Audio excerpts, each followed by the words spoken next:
مقام امام علی رضی الله تعالی عنه در آخرت از دیدگاه آخوند رافضی.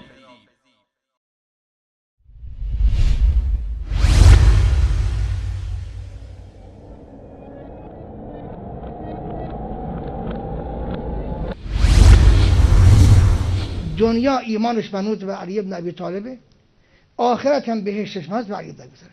مگر نه این است که همه قبول دارن، همه روایت کردن علیون قسیم الجنت و النار، آتش دوزخ بهشت بری منوط به حضرت سلام.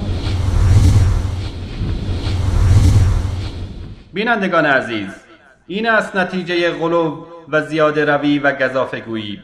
غالیان شیعه به صورتی که مشاهده نمودید بنده ای از بندگان الله متعال را به مقامی رسانیدند که فقط مخصوص الله متعال می باشد.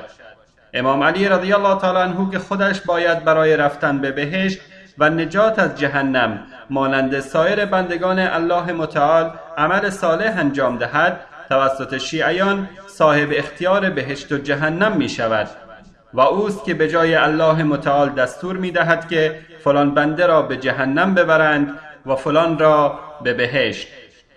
یعنی پیامبران علیهم السلام به امر امام علی رضی الله تعالی عنه به بهشت می روند. با این گفته حتی محمد صلی الله علیه و آله و سلم هم از علی رضی الله تعالی عنه بی نیاز نمی باشد. ما نمیدانیم که الله متعال و فرشتگانش دیگر چه کارند، هم دنیا در اختیار علی رضی الله تعالی عنه است و هم آخرت.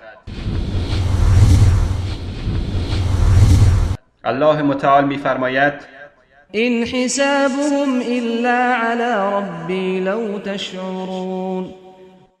اگر واقعا درک می‌کنید حسابشان تنها با پروردگار من است.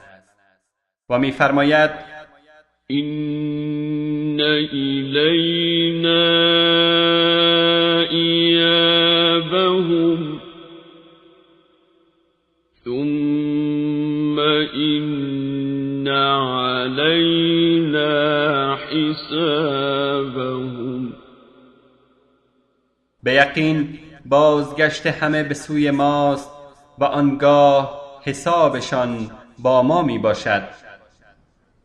و می فرماید: و این منکم الا واردها کان علی ربک حتما مقضیا ثم ننجی الذین اتقوا و نذر الظالمین فیها جثیا. و هیچ کس از شما نیست مگر آن که بر دوزخ گذر خواهد کرد. این وعده قطعی و مقدری است که انجامش با پروردگار توست. آنگاه پرهیزگاران را نجات می دهیم و ستمگران را که به زانو در آمده اند در دوزخ رها می کنیم.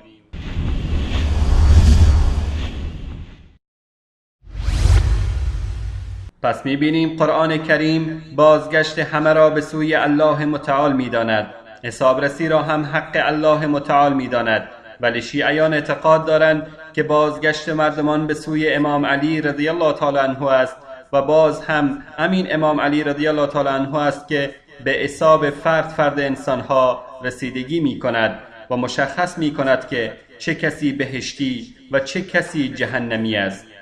بینندگان عزیز، هدف اصلی شیعیان از این اعتقاد همان هدف شیطان است.